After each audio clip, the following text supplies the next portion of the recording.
Fellas, you know Degree Cool Rush deodorant, right? Well, last year they changed the formula, and guys were mad about it. One dude even started a petition. So guess what? Degree heard us, admitted they messed up, and brought the original Cool Rush scent back exactly how it was. And it's in Walmart, Target, and other stores now for under $4. So grab some and remember why its cool, crisp, and fresh scent made it the #1 men's antiperspirant for the last decade. Degree Cool Rush is back, and it smells like victory for all of us.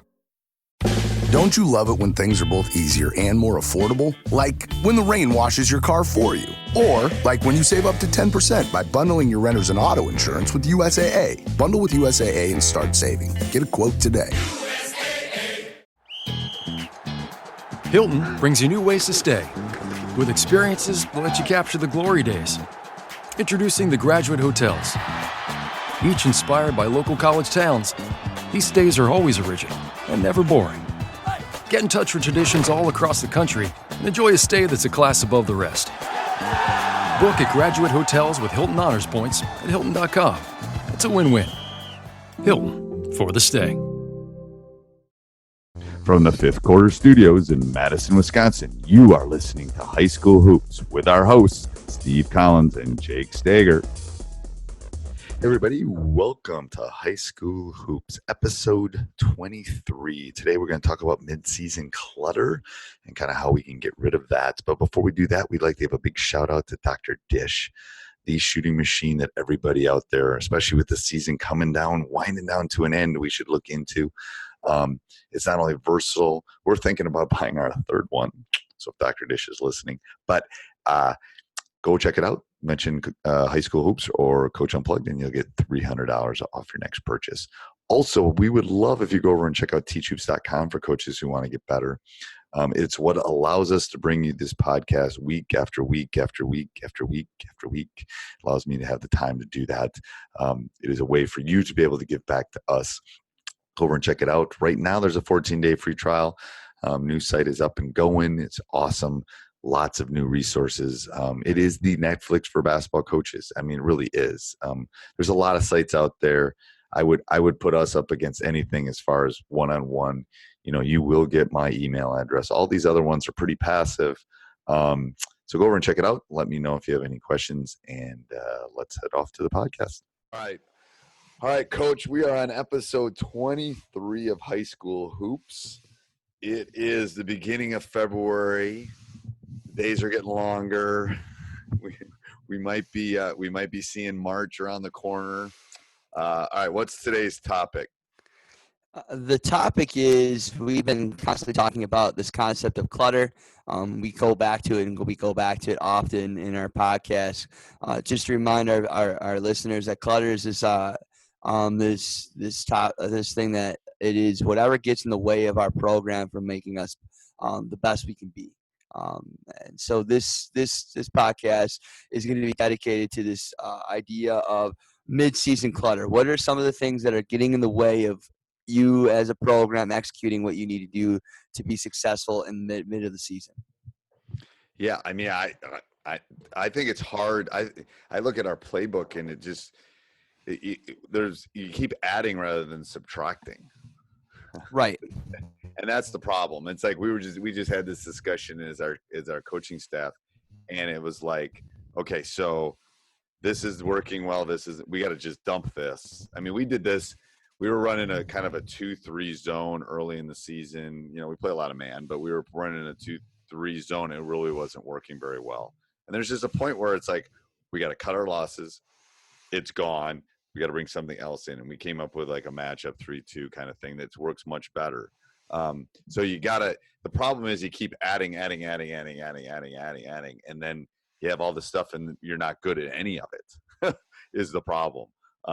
So you got to slowly start narrowing down, because by mid-season, you kind of know your teams. You know, we're good at this, we're not so good at this. So, you know, we've said this before, you know, you want to accentuate the positive and hide the negatives. So if your point guard can't dribble with his left hand, then you have to somehow hide that from your opponents. Well, what's your thought, Coach? The one thing we did this year that I think was really helpful, we're running a lot of 5-out read and react and some 4-out 1-in read and react and stuff, and we just weren't screening good and things weren't happening. So we ended up running a 3-2 kind of continuity where it's very basic. We're getting a lot better screening, and we're noticing that our read and react and some of our motions even our sets are becoming better by just adding a simple continuity and forcing our guys to screen. What kind of continuity are you running? It's so like a 3-out 2-in where let's say you move the ball to the wing, you would go set a pin. You have your 2 guys in the block, and then once I move the ball from top to side, I would go set a down screen, and then the wing guy would set a down screen for that guy that just set a pin down from that guy. It's just continuous pin down action. Okay. And then after you set that pin down, you're looking to set yourself up in the post, and it's really basic. And it really helped us get some better screening action in. It wasn't like it took us multiple days to really add in, but it's really made our offense a little bit better by just forcing our guys to screen. Right. So I think it's been very helpful. I think we talked about earlier in the season about the importance of having a balance of multiple offenses, freelance and plays. This is kind of my feed into why I think you got to have some type of little bit of continuity within your program, because sometimes you become stagnant, or you got to have something to go back to where you can be able to say, what can we do to run some good offense, to get some good screening? And I thought that's been really helpful for us in the midseason. Yeah. I know I should do that with I saw that last night with my guys. It's like sometimes you run continuity, you run kind of a read and react for so long, and then they start standing, they're not screening, not moving. And or your spacing. I think we get tired, or you've had a long week of practice. Your spacing becomes smaller and smaller and smaller, and it seems like all the action seems happening right around the lane, and they're not wide out anymore. Another big thing that we're having a problem is if you screen, the guys after you screen don't get out to space soon enough. Right. all those things. And sometimes the continuity can maybe work on that a little bit. They could see it. It's repetitive. I'm not saying it's all save all, but I think it can be helpful. Right. Bo ran the swing for a really long time. Just if it's your only thing, it's scoutable. But if I tell people it's kind of like having a quick hitter. It's like you got to use a continuity offense like swing or something as just a quick. Here's our variation. We're just going to change up for a little bit. We're going to give them a different look. And especially against some teams, you can really get that. It will work in those short spurts. I love that. That's a great idea. And I think, and I've been thinking about this too, I think it's very similar to changing, just like you change defenses to change tempo, you have to be able to change offenses the same way. And this is a new thing for me a little bit too. It's like, okay, well, this isn't working offensively. We got to change our offense to maybe get a better look or something. Because I've been over the last 5 or 6 years tracking defenses, and if people are scoring on us 1 or 2 straight times, or 2 or 3 straight times, I'm changing up. Our man's not working. We're going to change this, or we're going to trap, or we're going to do this. And those variations, I think, help a lot. Yes, very, very much so. Big time. The other thing, talking about mid-season clutter, I hope you're enjoying that. A couple things. Go over and check out teachhoops.com for coaches who want to get better. 14-day free trial. Like I said, I think it is the best basketball resource on the market. Go over and check it out. Also, subscribe and like. We really do appreciate the reviews. Those 5 stars really do matter to us. If you can go over and check that out, we would really appreciate it. This is the end of finals for most people. They're getting in their second semester. Being high school coaches, grade checks. Are all the kids going to be very ready for eligibility come this week? Right. That's huge.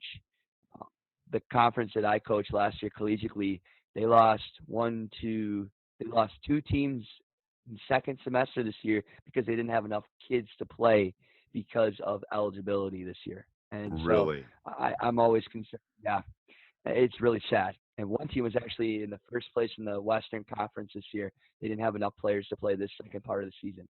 And so, that's Coach Carter, baby. It's Coach Carter. You can't do something you can't play. Yeah. This is where we always talk about, Coach. Every single day we can talk about offense and defense all every day, but it goes beyond X's and O's. You can't play basketball unless you have good grades. Right. You know, I coach fifth grade too, and I had a kid acting up in class, and I didn't play him the first game of the season this year, and because he wasn't doing well in school. And I told his dad, I said, "You're going to appreciate this one day." I said, "You know, I'm taking away some of the things that we coddle these kids, and we don't give them consequences. I'm like, if he learns this now, it's going to make him a way better basketball player, a person, Right. and as a fifth grader." Then when he gets to high school, you'll thank me a lot later. And you know what? He had 18 points yesterday, and he had a big win. We had a big win, and I mean, I know it's only fifth grade basketball, but it's nice to see kids make that change when we do advocate to be more than coaches in our profession. We got a good fifth grade team too. We should Oh yeah, we should reconnect. Orlando Tucker's son's on it. He's a third grader, but that's awesome. yeah. So we'll have to have a road trip. You can come and walk anytime you want. Yeah. The other thing is, you know, are there players getting in the way? I think, you know, I've talked to other coaches this year. You get some kids that are just are they really being part of what you want in your program mid season? Are they viruses? You know, are they going to really get you to where you want to go to? And we'll be talking as we move forward. Are they going to get you to where you want to be in March? Right. Are they making you any better? You know, are they just holding people back? You know, are you getting on the bus, baby? Are you getting on the bus? Or you're not getting on the bus? Right. Yep. Exactly. Yeah. Are you on the bus? You're not on the bus. Are you an energy vampire? Are you on? You know. Yep. And I told you about the wheelbarrow story, right? No, I have not. I don't remember that one. No. Okay, so there's a story of I forgot it was like an Englishman or something. There's a YouTube thing. I'll find it and try to put it in the show notes. But anyway, it's basically the premise of this guy was a tightrope walker, and he'd walk across the Niagara Falls, turn of the century. And I always show the boys this video, and he would walk across, and he would, you know, eat lunch out in the middle, and blah blah blah. And the British royalty came one time to see him do it, and he went across, and he had a wheelbarrow, and he asked if anybody wanted to get in the wheelbarrow to go back across, you know, and they'd seen him do all these other acts. And so then eventually an old woman raised her hand and says, "I'll get in the wheelbarrow." Well, hey, it ended up being his mother, because she got in his wheelbarrow, and he went across Niagara Falls, pushed her across in the wheelbarrow, pushed her back, kind of thing. It's like I always tell the boys, are you in the wheelbarrow or are you not in the wheelbarrow? You know, everyone was saying how great he was and that we would do it too. And then when every push came to shove, there was really only one person that believed he could do it, and it was his mother. You know, it's a great story. I'll find the link and put in the show notes for people that are listening. But we always talk. I've actually wheeled a wheelbarrow into practice. Like, you getting in? You're not getting in. Let's go. You know, it's the same as getting on the bus or not getting on the bus.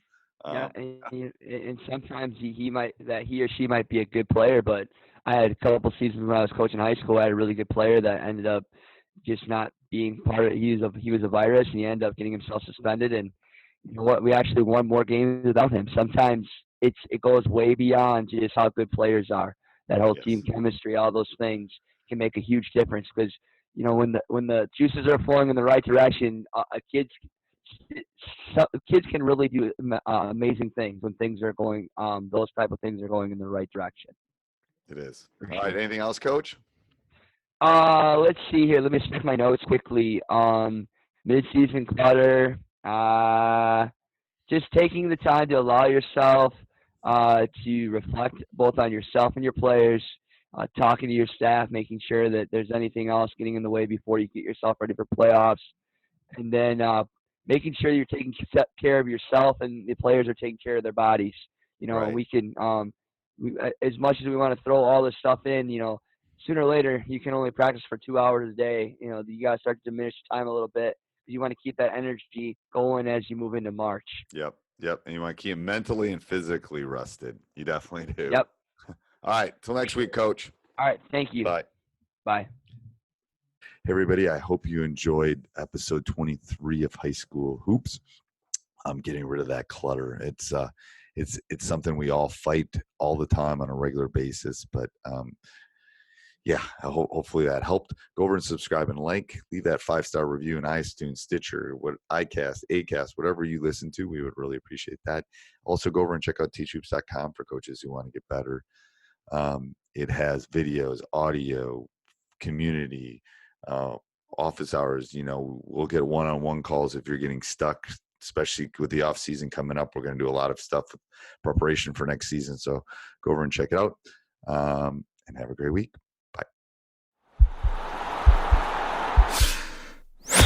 This podcast is part of the Sports Social Podcast Network.